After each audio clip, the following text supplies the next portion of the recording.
Hello and welcome to episode 2 of the Career Ready podcast. If you like what you hear in today's episode, make sure you subscribe and leave a listener review. I'm Pierre Michaels, one of the hosts of the podcast with Rebecca and Michelle. If you were with us from episode 1, you'll find this one a little bit different as we have an interview in this episode. In today's episode, we've got this interview with Bob Lapinski, our office's Workforce Connections Coordinator, to help us understand trends in today's job market. We've also got listener mail questions. But first, Pierre is going to talk to us about what skills employers are looking for in an ideal candidate. Thanks, Rebecca, and I'm excited to introduce a new segment that you'll see us bring back every so often. We're calling it the Competency of the Day. But before we get into what that will look like in future episodes, I just want to define competencies and tell you why it's important. Competencies is a fancy word that reflects skills, but it takes it to the next level. Competencies are characteristics that we have to help us perform on the job and be more efficient on our projects and what we're doing as we move forward. Thank you for defining that, because competency is a weird word.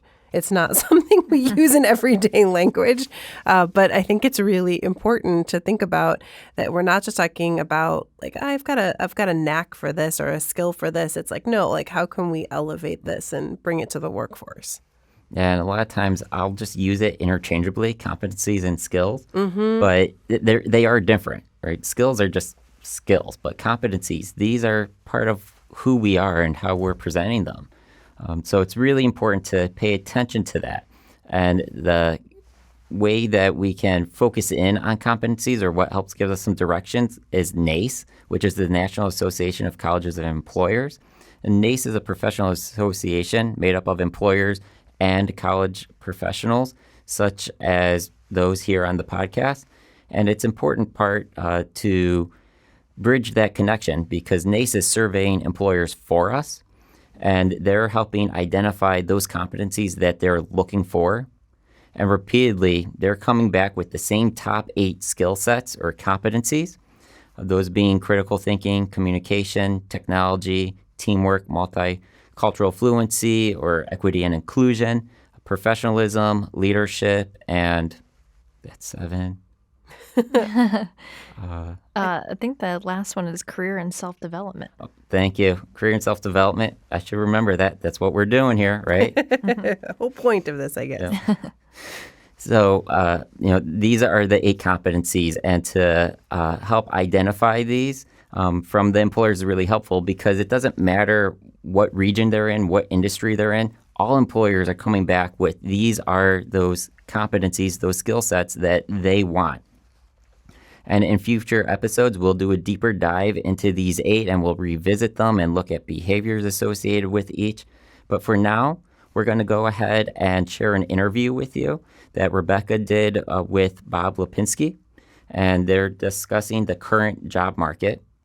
Bob is he's the Workforce Connection Coordinator for College of DuPage and the Career Services Center, so he naturally keeps a tight watch on the labor market, and I hope you enjoy what he has to say. I'm Rebecca Harrington, and I'm here today with Bob Lapinski. He is the College of DuPage's Career Services Workforce Connections Coordinator. He's the one we go to when we want to know what employers are talking about. Bob, thank you so much for being here with us today. Thank you, Rebecca. It's a pleasure to be here, and I'm looking forward to this discussion today. It's very exciting. We know that listeners are interested in learning about what are the trends in the workforce, so you're the guy for this. So Okay. Let's get into it. Actually, before we start, though, talking about today's job market, why don't you tell us a little bit more about yourself and what this job is that you do as Workforce Connections Coordinator? Okay, great. I have a long career. I've had a long career in media relations, public relations, primarily in the financial services arena. And I come to the College of DuPage after about 45 years of that, mostly in insurance and banking. I was a student at College of DuPage back in the mid-'70s. Wow. And this has been a chance to come back, and I love it. I can't tell you what a great experience it's been. My role here is really to connect the college with employers, local, regional, national employers, to get a better understanding of what their needs are, what our opportunities are for students, and how we can bring the two together. And there are lots of ways that we can right now. There are so many opportunities for community college students of all disciplines, and it's exciting. And I could tell you that employers are really looking to our students and are excited about any opportunity that they can have to meet them and look to them as possible employees. Yeah, it's super exciting. We were so excited that you joined us, that chose us as your employer, because we get to steal all that information, all the expertise you have from your career and all the different industries you worked in. So we're excited to have you. And I'm curious then to kind of pick your brain a little bit. Sure. Over the last few months or year even, or however long you've been with us, it feels like it's been a while, but I know it hasn't been that long. But what trends have you noticed with what jobs are getting posted on our job board, or just kind of jobs posted in general? Right. I think the first thing to point out is that I see more remote jobs now listed than ever before. Clearly, it's a trend in industry and business. Whenever a remote job is possible or a hybrid opportunity is possible, that these are the kinds of jobs that are listed that we've never seen in the past. So that's one thing. Employers are really having a difficult time finding workers with the skills necessary to do their job. There are really just so many different opportunities now. There's a lot of jobs open out there. There are really a lot of jobs open in many, many different fields. And another thing about that remote work, we see more opportunities now for non-employee jobs, freelance type positions, self-employment opportunities. Opportunities for people to take their skills and do them for multiple employers on their own. So we see a lot of that also. But those are some of the trends, general trends that we see out there. And then obviously it depends on industry and job too. Sure. I've noticed that myself. We meet with the job seekers, and kind of you're meeting with the employers and looking at them. But I know job seekers are looking for remote opportunities, and they're always asking me, well, what's a job that I could do remotely? And my answer now is, well, almost any. Right. Right. Right. I mean, it's really changed what employers consider something that can be done potentially remotely or in a hybrid state. So it's really interesting that you kind of see that too. Absolutely. Good confirmation for all of us to know. So I almost feel like if you're trying to figure out what industry you want to go in, but you want to have that remote or hybrid opportunity, I mean, sure, there are a few jobs where that's not going to be possible. Right. But right. more than ever, you don't have to limit yourself when you're thinking about No, you really don't. What career path you go into. You don't, and there are ways to grow yourself in even in remote opportunities. Sometimes it could be a little more challenging, and you do have to be careful about how you develop your career and how you'd mix that personal interaction with the remote opportunities. But there are many, and there are good ones out there. Absolutely. Are there any particular industries that you kind of noticed are maybe more popular than others when you're looking at the number of job postings out there? Yeah, for sure. And I'll start out with computer and information technology. IT jobs are aplenty out there right now, and really good opportunities. A related area is cybersecurity. I mean, there are many cybersecurity positions, companies that need to protect their data, and so many IT jobs are available. But there are other industries that are desperately in need of qualified, trained people. Healthcare rises to the top. All areas of healthcare. And fortunately, at College of DuPage, we've got an excellent program that trains people in that area, as we do in IT. Business and finance, always kind of a need for those types of positions, and that remains. Retail, we see so many opportunities in retail again now. Even though a lot of the stuff that we buy, we're having delivered to our homes, there are still jobs aplenty in retail. And, you almost can't walk by a store without seeing a help wanted sign up. Food and hospitality, another area. Hotels, restaurants, lots of opportunities there in those industries. Education, if you want to be a teacher, this is a great time to be a teacher. Really good opportunities available there. And then arts and entertainment, once again, kind of related to hospitality, but clearly in that area also. So those are probably the most popular industries that we're seeing right now. And I wanted to quickly, if I could, Rebecca, mention we've got a job site called Chaps Get Hired. And, when you talk about the number of jobs that are available that I was referencing these industries from, so many more jobs are posted now than we ever have in the past. This year so far, we've posted, if you can believe this, 4,000 new jobs to that site between January 1st and mid-August now. So an incredible number, twice as many as we saw in the previous year when hiring was beginning to ramp up again. So, this comes from a pretty robust base of opportunities available. And, hey, it's a good time to find a job and to get a good one. Definitely. Yeah, it's interesting to hear because I think, so, we've got the IT and the healthcare is just kind of constant, right? Like those are always the big industries.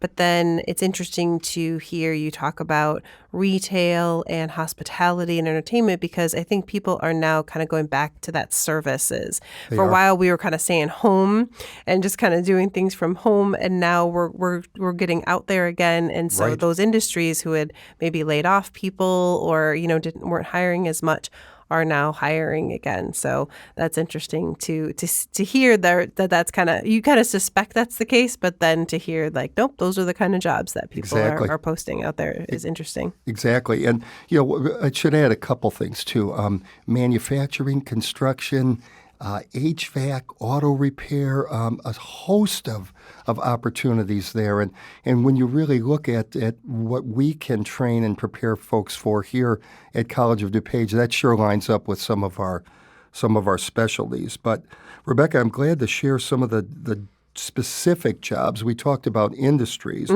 but jobs within IT security, any kind of healthcare-related position, nursing positions. I can't tell you how many job openings I've seen across the board for nurses, for qualified medical people. And I mentioned education, retail, hospitality, a lot of those. But a lot of interesting jobs in manufacturing now, because one of the things we're hearing from employers is that they don't have people trained with the skill to do the jobs that are out there, that are available. And manufacturing is one of the prime areas there. There is so much technology involved in a manufacturing setting now that, I think it was assumed in the past that somebody, without a whole lot of education could walk in and work in a manufacturing plant. That is not the case anymore. And so there are real, good opportunities there also. Yeah, that's great to hear. So I just had a few more questions for you. Sure. When you talk to employers, what would you say they're most concerned about right now? I mean, I think we've kind of touched on it a little bit here, but what would you say? Well, there's a couple skills that they look for. So once they look at your background, you kind of have the general coursework. Do you have the employment skills necessary? Then they start to look at the person and say, okay, what can this individual offer that really lines up well with what we need? And universally, I don't care if it's, your job or your personal relationships, communication is the most important thing. And it doesn't matter what it is, but doggone it, you really need to be able to communicate well. And they'll look for that. Employers will look for that in the interview process, both written and the verbal interview process.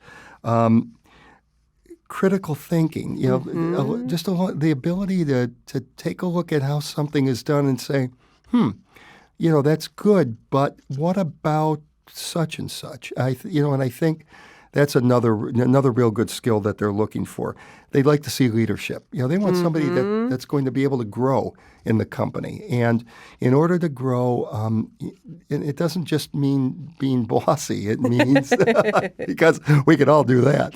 But it's being able to know how to rally a team together. Kind of leads to the next one I was going to mention, teamwork. They also want to see that. If an employer has a feeling that you'll come in and maybe be disruptive to the team and its cohesiveness, that's going to make it very difficult for you to succeed in that environment. Also, good technology skills. The ability to navigate all the new technology that's available now is certainly very, very important. And then I think maybe the last thing is there are two things really, and not any less important. The whole opportunity that we have in the area of equity and inclusion right now. It's really important. Companies, corporations have looked to that and identified where they need to do a better job there. So they are clearly going to look for people who can follow that and really lend a whole new perspective to what we need to do to be successful as a corporation, as an employer, as an employee. And it really involves good understanding of and ways to look at equity and inclusion opportunities. And then last but not least, I think they want somebody who has an idea of where they want their career to go. You don't need to know that in 5 years you're going to be a blank, but I think they want to see energy. They want to see ambition, and that's another thing that kind of rises to the surface. So those are the things we see, and they line up quite well with. There's an organization called the National Association of Colleges and Employers, and I know you know about that, Rebecca. Yeah, we actually just talked about it right before this interview on this perfect. show. So hopefully, listeners, this is just a nice reminder. We're getting a backup. It's not just us saying it. Oh, right? It's not. Trust me. Others are saying it as well. Employers are definitely looking to that, and it really lines up perfectly with what they're looking for. So as you train out there, those are the areas that you want to be good in. And, absolutely. The technical skills are really important, but also important are all these other skills that you're going to take with you throughout your career, for sure. Right.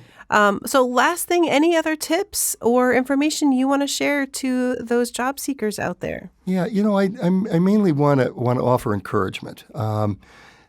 At times, you're finding that first job or the first entree into a career can be difficult, and sometimes the step that you take initially, you might say, "Gee, that's not the way I wanted to go about this." But sometimes things have a funny way of working out. When I started my career, I knew I was a journalism major. I knew I wanted to go into corporate public relations. But without any experience there, and just a young man out of college, there really weren't that many opportunities. So I went to work selling insurance for a large company, Liberty Mutual. But then that led to a pretty quick opportunity at Allstate in their corporate headquarters. And the only reason I got that job is because I had that insurance background. I had some understanding I was licensed to sell all lines of insurance, so I understood the product. And then I could write a little bit, so the two came together. So, always just keep an open mind, keep your chin up, and know that good things will come your way. The main thing is get a good, strong education. Because you that's always the foundation and the base. Absolutely, absolutely. Even if whether it's a 4-year degree, a certificate, a 2-year degree, any kind of education beyond high school is going to improve your prospects. Boy, that's for sure. That's for sure. All right. Well, thank you so much for being here today, Bob. We really appreciate hearing all of your excellent information. Well, thank you, Rebecca. It's been a pleasure being here, and best of luck to you, too. Thank you. Thank you. All right. So what did you guys think of my interview with Bob? Well, Bob always has such great information to share. Can always fill the time with the knowledge he has, the experiences he has. But even before we get into a lot of those questions that you shared, the first thing that stuck out to me, that very first question, basically, tell me about yourself, tell me about your experiences. He started talking about his background, media relations, public relations. That's not what he does with us. I mean, it's part of what he does, but he was in banking and insurance. Right. So he has all these skill sets, these competencies that are kind of the theme of today's episode, I guess, that he is bringing with him that makes him really successful as he connects with our employers. Yeah, absolutely. Actually, it reminds me, now that you started saying that, it's kind of like that question you get always at the interview, right? Which is, tell me a little bit about yourself, right? And, he doesn't start off with like, oh, this is where I live, or like, this is, these are my hobbies, right? No, like he dives into his skill set, his work background, kind of all the relevant information that he wants to share. We know how hard that question can be. Tell me about yourself. That's the toughest. It really is. So, Michelle, did you notice what he did during the interview? The when he was talking about the skills that employers want? What did he do? He listed the NACE competencies. He did. Oh my goodness. Yeah, he was on top of it, I'll tell you. He did not know that this was the competencies episode. Like he did not know that we had like just talked about that right before. So if that means anything to you as a listener, like it's not just us saying it. Yeah, we invite him to talk about the job market, and naturally he's bringing up those skill sets that, I mean, the employers are looking for them. So it makes sense he brings them up, but he did that on his own. Absolutely. And I was super interested that he brought up remote work. I was not expecting that. I don't know why I wasn't expecting it, but I wasn't. Do you guys see that too when you're talking to job seekers, clients? Yeah, I would say when I do see clients and job seekers, they really want remote work because I feel like it's so convenient for them. They can live anywhere, and they're just really looking for that right now. So it's good to know that those are open.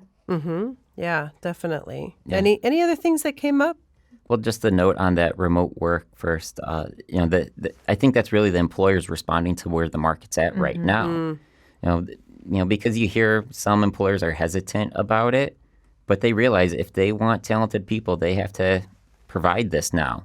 So it's good that they're responding to it. So to go through that job search and make sure you're looking for either remote or hybrid, and however that may shake out with that company. That's good to know that that is out there as that option. Yeah. Now, I will say one caveat to this is I did read an article recently that was talking about smaller cities. So like Columbus, Ohio, I think was the one example that they had. There is actually a higher percentage of people back in the office than in bigger cities.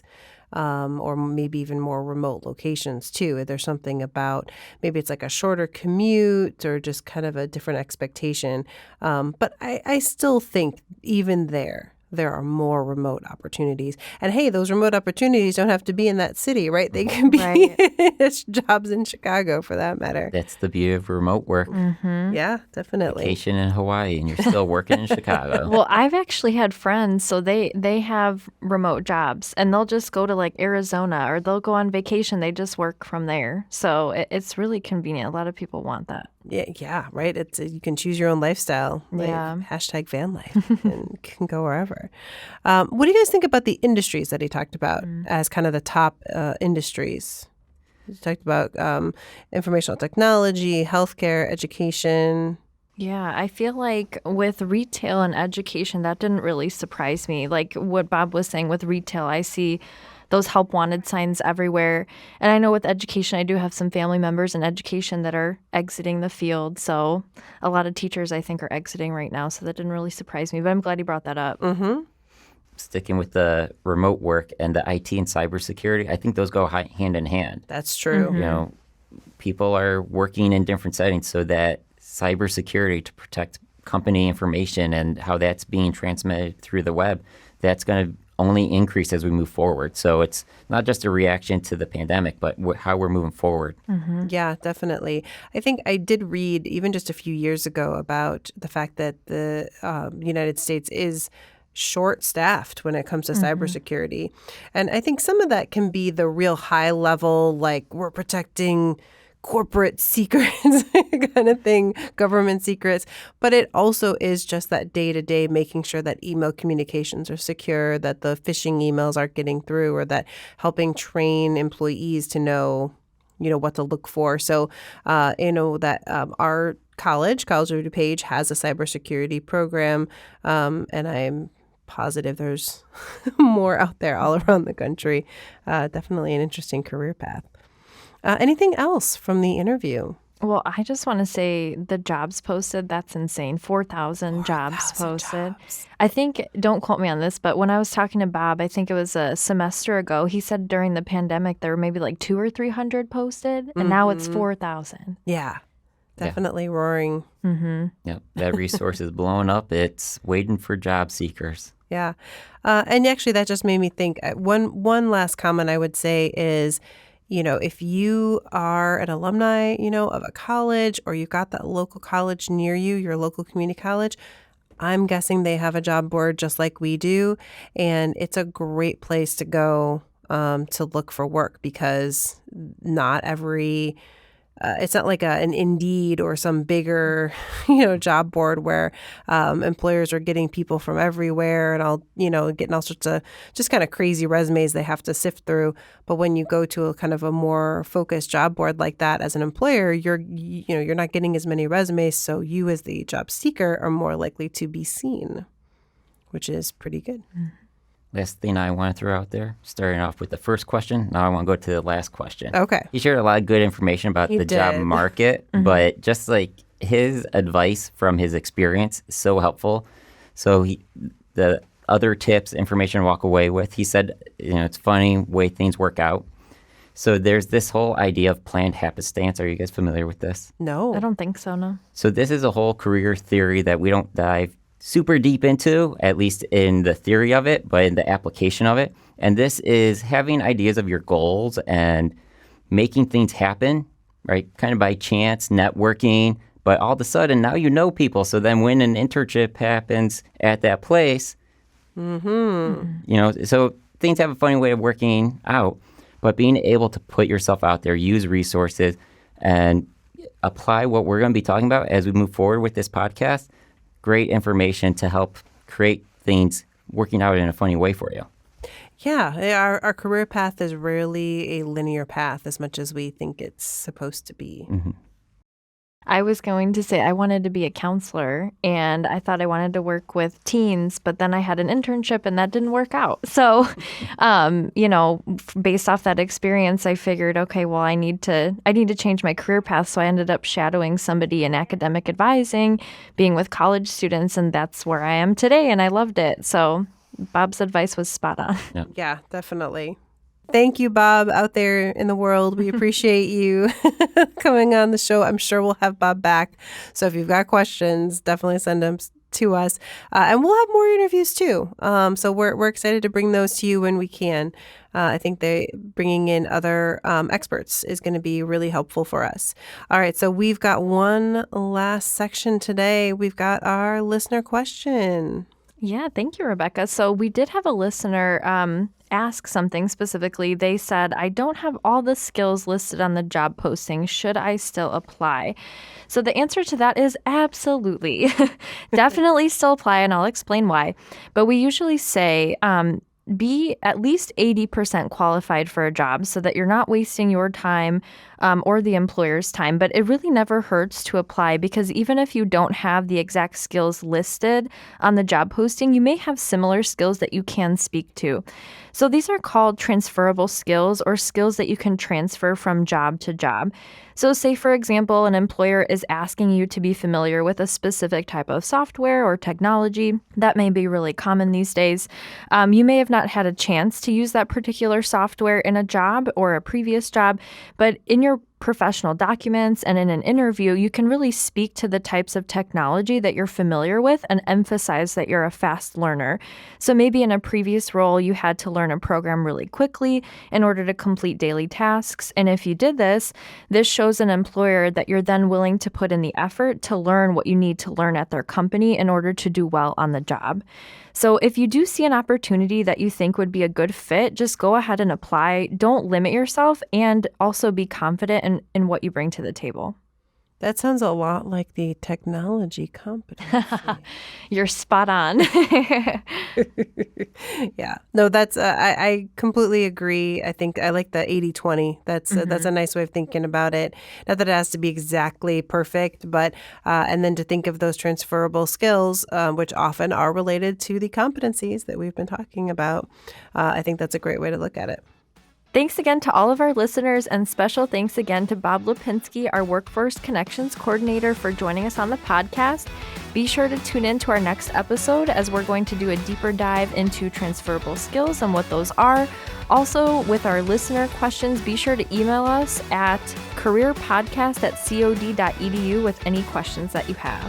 And be sure to follow us on social media at COD Career Center. Bye. Bye.